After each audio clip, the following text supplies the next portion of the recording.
Prime minister Anthony Albanese का भी बहुत आभारी हूं।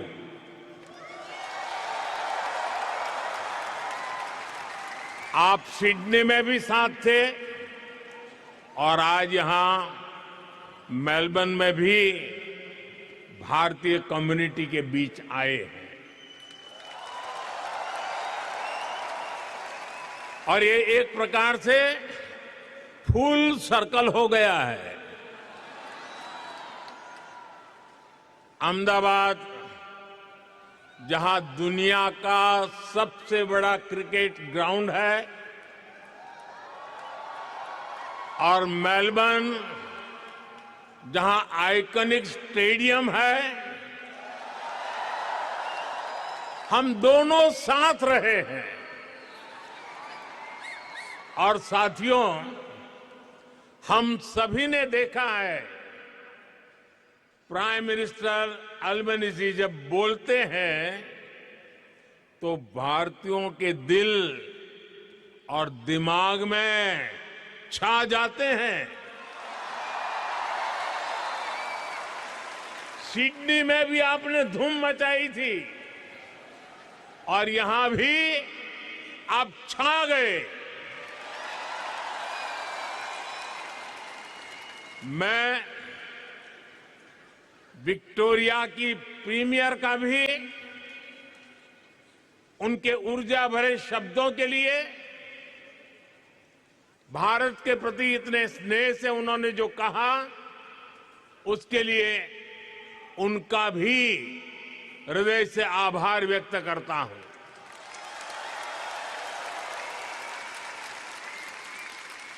साथियों, मैं जब साल 2014 में ऑस्ट्रेलिया आया था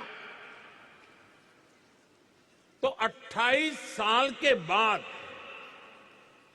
भारत का कोई पीएम यहां पहुंचा था।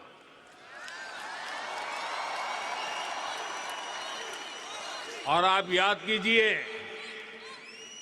तब मैंने कहा था कि अब आपको 28 साल इंतजार नहीं करना पड़ेगा। पिछले 12 वर्षों में मैं तीसरी बार यहां आया हूं।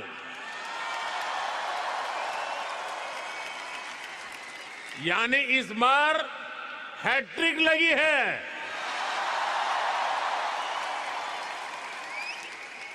ये दिखाता है कि भारत और ऑस्ट्रेलिया के रिश्ते किस ऊंचाई पर है। और जानते हैं, इसमें सबसे बड़ी भूमिका किसकी है?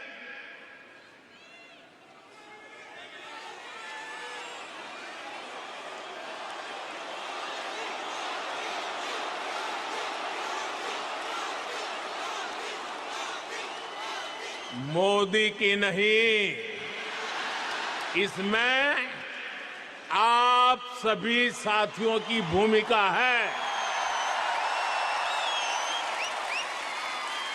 इंडियन डायस्पोरा की भूमिका है। साथियों, कहते हैं कि मेलबर्न शहर एक दिन में ही 4 सीजन के दर्शन करा देता है।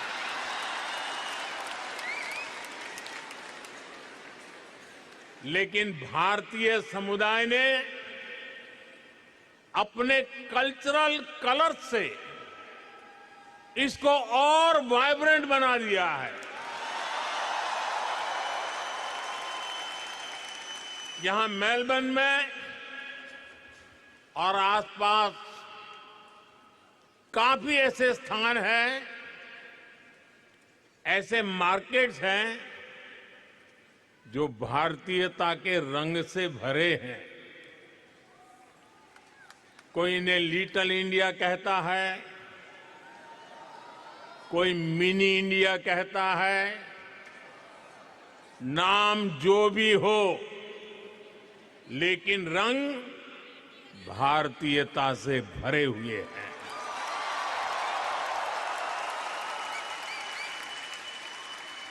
ऐसे ही एक मार्केट का वीडियो किसी ने मुझे दिखाया।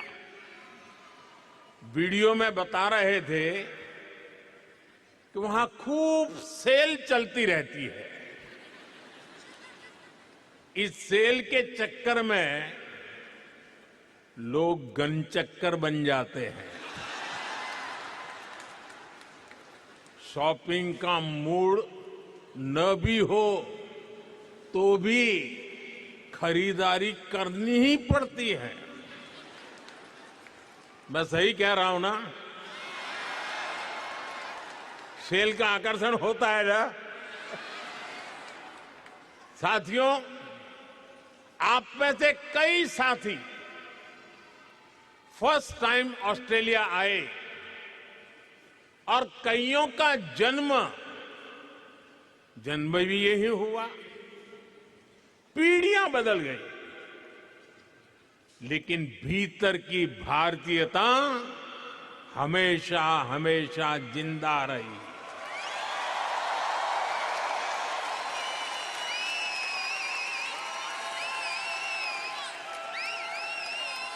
यहां कई सारे साथी ऐसे होंगे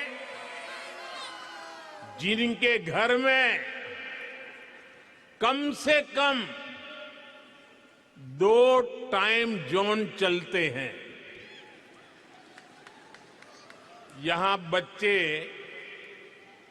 स्कूल से घर ऑस्ट्रेलियन टाइम के हिसाब से आते हैं, लेकिन भारत में दादा दादी, नाना नानी वीडियो कॉल पर इंतजार कर रहे होते हैं।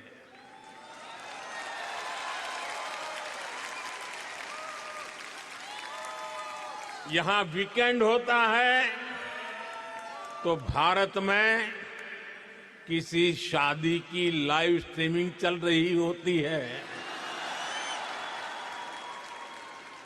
यानी दूरी हजारों किलोमीटर की है, लेकिन डेली रूटीन आज भी भारत से जुड़ा हुआ है। और इस रूटीन के साथ आप सभी ऑस्ट्रेलिया के विकास में पूरी शक्ति से जुटे हुए हैं।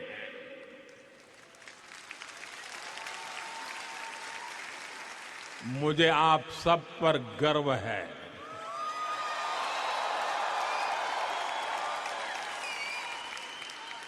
साथियों, हम भारतीय ऐसे ही हैं जैसे दूध में चीनी मिल जाती है,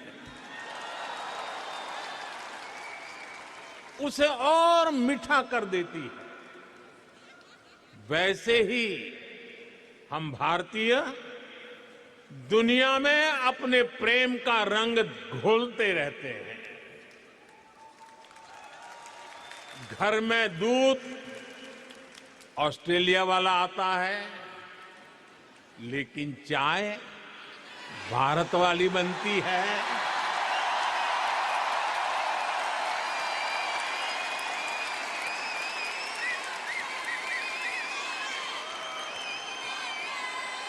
अरे चाय वाला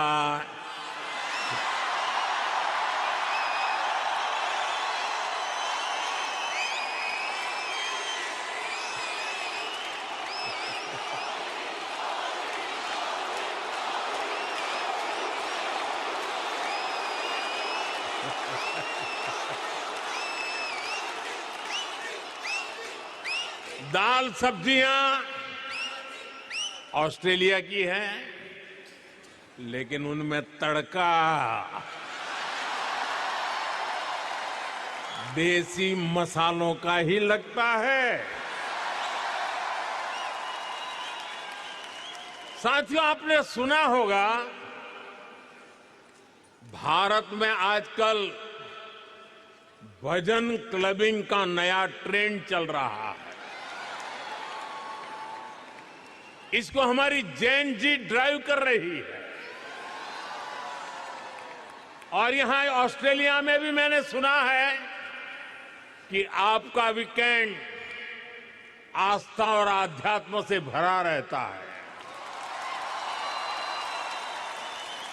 कहीं किसी के घर भगवान सत्यनारायण की कथा, कहीं गुरुद्वारे में अरदास,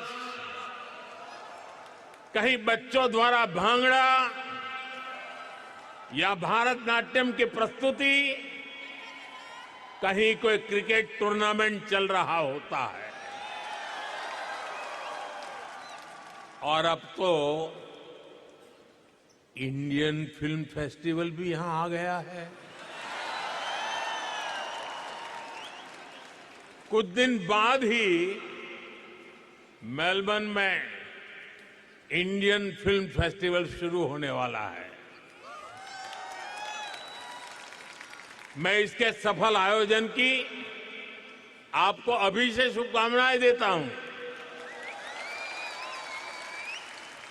साथियों, आप सभी ऑस्ट्रेलिया की ग्रोथ को अपने परिश्रम से सींच रहे हैं, लेकिन मैं जानता हूं कि आपकी एक नजर भारत पर लगातार रहती है।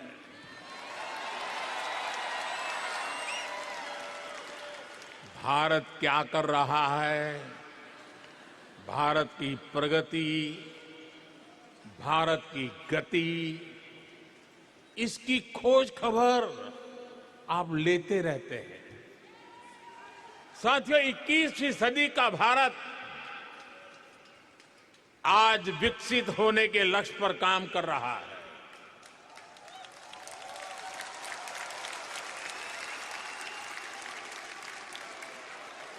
एक सपना पूरा होता है तो नया सपना जन्म ले लेता है।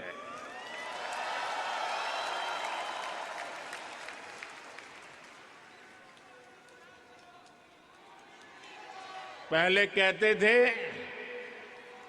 एक दीप से जले दूसरा, जलते दीप हजार।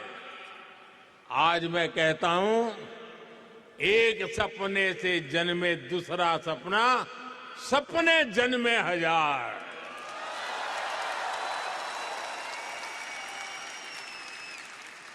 एक लक्ष्य पूरा होता है तो उससे भी बड़ा संकल्प सामने आता है। ये वो भारत है जो कहता है, ग्रो मोर, अचीव मोर। हम 140 करोड़ एस्पिरेशन से भरे राष्ट्र है। हम अधीर है, बेसब्र है। हम दुनिया की सबसे तेजी से बढ़ती इकोनॉमी है, लेकिन हम जल्द से जल्द दुनिया की टॉप 3 इकोनॉमी बनना चाहते हैं, क्योंकि हमारी प्रेरणा है grow more, achieve more. Grow more, grow more, grow more. साथियों, आपने भी देखा है, भारत ने मून के साउथ पोल पर चंद्रयान लैंड कराया।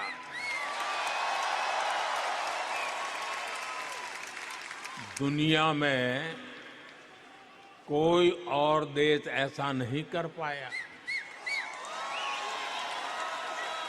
लेकिन भारत इतने भर से संतुष्ट नहीं रहा।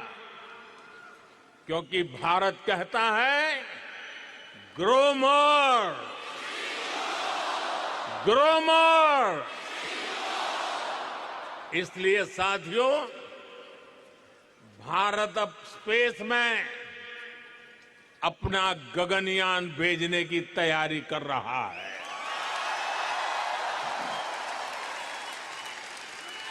भारत अब अपना स्पेस स्टेशन बनाने के लक्ष्य पर चल रहा है। साथियों, कुछ साल पहले तक 5G टेक्नोलॉजी को लेकर बड़े सवाल देश के सामने थे। कब लॉन्च होगी, कैसे रोल आउट होगा, कितना समय लग जाएगा। हमने 2022 के अंत में 5G रोल आउट करना शुरू किया और आज भारत के 99% डिस्ट्रिक्ट इससे कवर हो चुके हैं।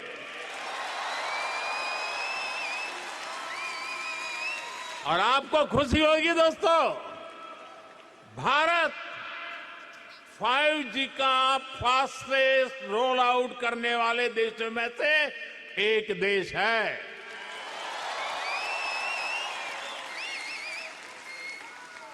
आज भारत दुनिया का दूसरा बड़ा 5G मार्केट बन चुका है। और इतना ही नहीं, भारत आज made in India 6G technology पर तेजी से काम कर रहा है। वो इसलिए क्योंकि भारतीय कहते हैं ग्रो मोर, ग्रो मोर। साथियों, पिछले 12 वर्षों में भारत के 2 दर्जन से अधिक शहरों में मेट्रो नेटवर्क पहुंच चुका है। आज भारत में हर दिन 1.25 करोड़ से अधिक लोग मेट्रो में सफर करते हैं। भारत दुनिया का तीसरा बड़ा मेट्रो नेटवर्क वाला देश है। लेकिन हम भारतीय इससे भी संतुष्ट नहीं है। हम कहते हैं ग्रो मोर, ग्रो मोर। इसलिए हम भारत में नमो भारत रैपिड रेल और वंदे भारत जैसे सेमी हाई स्पीड नेटवर्क को तेजी से बढ़ा रहे हैं। एक और उदाहरण मेक इन इंडिया का है। बीते 12 वर्षों में make in India global brand बन गया है। हमारे मोबाइल फोन, हमारे इलेक्ट्रॉनिक्स दुनिया भर में पहुंचे। हमारे ऑटोमोबाइल, हमारे फार्मा प्रोडक्ट्स का ग्लोबली और विस्तार हुआ। भारत के डिफेंस प्लेटफॉर्म की कैपेबिलिटी और क्रेडिबिलिटी दुनिया देख रही है। आपने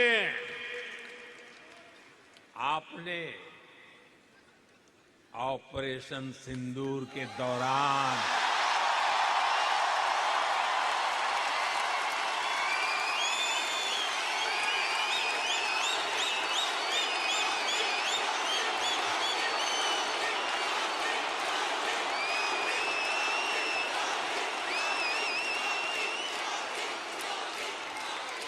ऑपरेशन सिंदूर के दौरान डेमो तो देख ही लिया होगा।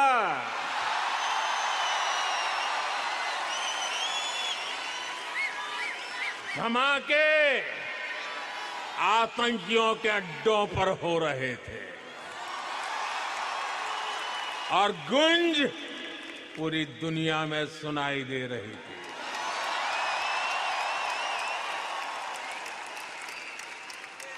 टेरर कैंप पर इस करारे प्रहार से आपको गर्व हुआ कि नहीं हुआ? हुआ कि नहीं हुआ? साथियों,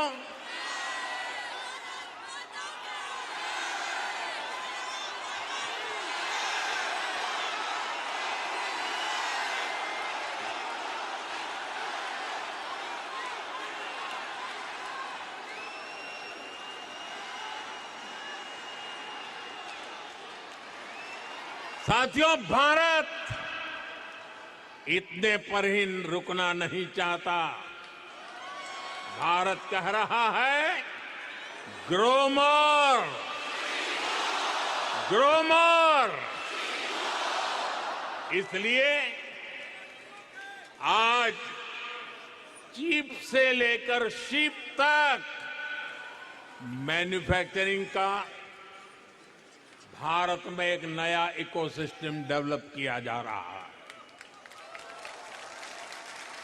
साथियों, भारत के बड़े सपनों, बड़ी एस्पिरेशंस की नींव है भारत का नागरिक, वी द पीपल, और इन सपनों को एनर्जी दे रहा है। पीपल फर्स्ट यानी नागरिक देवो भव का मंत्र, ये आज के भारत की गवर्नेंस का मूल मंत्र बन गया है। मैं आपको अटेस्टेशन का उदाहरण देता हूं। अटेस्टेशन की मजबूरी कुछ साल पहले तक बहुत कॉमन हुआ करती थी। यानी कुछ भी करना हो, कहीं भी अप्लाई करना हो, अपने डॉक्यूमेंट किसी अधिकारी से अटैच कराने ही पड़ते थे। कतार में खड़े रहना पड़ता था सुबह सुबह, और क्या काम था? ये बताने के लिए कि हां तुम वही हो।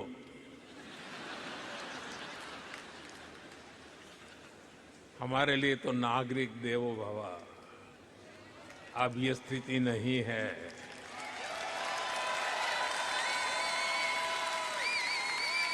अब ज्यादातर काम सेल्फ अटेस्टेशन से ही चल जाता है। वहां से जो यात्रा शुरू हुई वो भारत में डीजी लॉकर तक पहुंच गई है। एक ऐसी डिजिटल व्यवस्था जिसमें भारतीय अपने डॉक्यूमेंट्स डीजी फॉर्मेट में रख सकते हैं। इसमें एक क्लिक में डॉक्यूमेंट शेयर होता है, वेरीफाई होता है, एक्सेप्ट होता है। साथियों, व्यवस्था बनाना एक चीज है, उसे स्केल और सिक्योर फीचर के साथ बनाना बहुत बड़ी उपलब्धि होती है। आप जानते हैं कि आज भारत में डिजी लॉकर के कितने यूजर हैं? मैं जानता हूं आंकड़ा जरा याद रखना कठिन है। इस वक्त 70 करोड़ यानी 700 मिलियन से ज्यादा डिजी लॉकर यूजर हैं, और इनमें 850 करोड़ से अधिक डॉक्यूमेंट स्टोर है। 850 करोड़ से अधिक। साथियों, नागरिक देवो भव का एक उदाहरण हमारा हेल्थ केयर सिस्टम है। आज करोड़ों भारतीयों के पास एक सिक्योर डिजिटल हेल्थ आईडी है। इसमें हेल्थ रिकॉर्ड्स की पूरी हिस्ट्री डिजिटली स्टोर होती है। इससे भारत में डायग्नोसिस और बेहतर हो रहा है और इससे इलाज की व्यवस्था और सुधर रही है। यही नहीं, टेली कंसल्टेशन का चलन भी तेजी से आगे बढ़ रहा है। भारत का एक ई संजीवनी प्लेटफॉर्म है। इससे अभी तक 48 करोड़ 48 करोड़ यानी 480 मिलियन टेली कंसल्टेशन हो चुकी है। इस प्लेटफॉर्म से 2.25 लाख से अधिक हेल्थ केयर प्रोवाइडर जुड़े हैं। साथियों, एक जमाने में आप सभी ने पासपोर्ट से जुड़ी परेशानियां भी सही होगी। आप याद कीजिए, कितने हफ्ते लगते थे पासपोर्ट बनने में, लेकिन आज पासपोर्ट औसतन कुछ ही दिनों में मिल जाता है। यही सिटीजन फर्स्ट गवर्नेंस है। यही नागरिक देवो भव के मंत्र की सफलता है। साथियों, मैं अक्सर एक बात कहता हूं, भारत का सामर्थ्य जितना बढ़ता है उसका फायदा पूरी मानवता को होता है। हमारे संस्कार है सर्वे भवन्तु सुखिनः, यानी सब सुखी रहे। यही शाश्वत संस्कार आज भी भारत की पॉलिसीज और एक्शंस को प्रेरित करते हैं। साथियों, अभी पिछले महीने ही वेनेजुएला में भूकंप की इतनी बड़ी त्रासदी आई, कितना बड़ा विनाश हुआ, सैकड़ों लोगों की जान गई। हमने दूरी कितनी है देखा नहीं, हमने वेनेजुएला की उस पीड़ा को अपनी पीड़ा समझा। भारत ने रिलीफ और रेस्क्यू के लिए ऑपरेशन चलाया। हमने जितनी तेजी से संभव हो सकता था मदद भेजी, अपने एक्सपर्ट भेजे, हमारी मेडिकल टीम से तेजी से काम शुरू किया। मुझे बहुत संतोष है, इससे अनेक जिंदगियां बच पाई। साथियों, ऐसे ही तुर्की और सीरिया में जब भूकंप आया तब भी भारत ने बहुत तेजी से राहत और बचाव के लिए मदद भेजी। ऐसे अनेक उदाहरण हैं। पिछले साल हमने म्यांमार में ऑपरेशन ब्रह्मा चलाया। श्रीलंका में साइक्लोन की तबाही हुई तो वहां ऑपरेशन सागर बंधु चलाया। साथियों, कोरोना काल की यादें भी आज तक हमारे मन में ताजा है। हमने दुनिया भर से, भारत के ही नहीं, अन्य देशों के नागरिकों को भी अपने अपने घर पहुंचाया, रेस्क्यू ऑपरेशन चलाया, जरूरतमंदों तक दवाई पहुंचाई। 100 से अधिक देशों को वैक्सीन भेजी। युद्ध क्षेत्रों में भी भारत ने संकट में फंसे व्यक्तियों को बाहर निकालने के लिए भरसक प्रयास किया। साथियों, भारत जब मदद करता है तो पासपोर्ट नहीं देखता।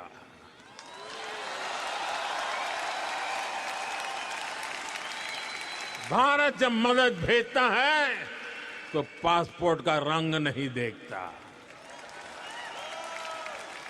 इसलिए दुनिया भी भारत पर इतना विश्वास करती है। साथियों, मैं जानता हूं कि मानवता के हित में काम करने में ऑस्ट्रेलिया की भी बहुत बड़ी भूमिका है।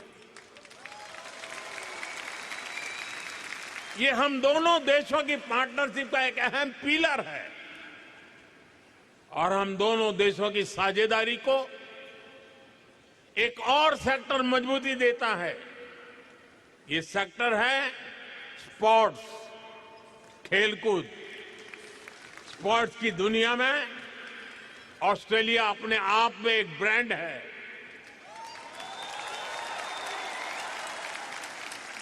लेकिन भारत में भी स्पोर्ट्स इकोसिस्टम ट्रांसफॉर्म हो रहा है। साथियों, आपने खेलो इंडिया मिशन का नाम सुना होगा। ये सिर्फ एक स्पोर्ट्स पॉलिसी नहीं है। ये अभियान स्कूल लेवल से ही हजारों खिलाड़ियों का एक पूल तैयार कर रहा है। भारत में school, university, national level, school level खेलो इंडिया गेम्स होते हैं। इनमें लाखों एथलीट्स पार्टिसिपेट करते हैं। इस मिशन के तहत भारत के रिमोट एरियाज में भी स्पोर्ट्स इंफ्रा तैयार किया जा रहा है। इससे ज्यादा से ज्यादा एथलीट्स को, खासतौर पर हमारी बेटियों को ज्यादातर अवसर मिल रहे हैं। और ये सिर्फ शहरों तक सीमित नहीं है। सांसद खेल महाकुंभ जैसे आयोजनों से गांव-गांव में स्पोर्ट्स को फिटनेस से जोड़ा जा रहा है। करियर अपॉर्चुनिटीज से कनेक्ट किया जा रहा है। और ये जो कुछ भी हो रहा है, इसका इंपैक्ट फील्ड में दिख रहा है। भारत के एथलीट्स, भारत की टीम्स बेटर से बेस्ट होती जा रही है। साथियों, यही कॉन्फिडेंस भारत को स्पोर्टिंग लीग के नेक्स्ट लेवल पर ले जा रहा है। 2030 कॉमनवेल्थ गेम्स भारत होस्ट कर रहा है।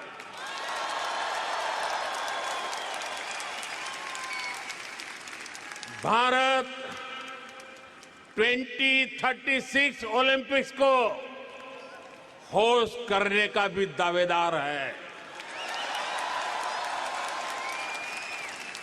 मुझे पूरा विश्वास है स्पोर्ट्स के क्षेत्र भी ऑस्ट्रेलिया और भारत की पार्टनरशिप का और विस्तार होके रहेगा।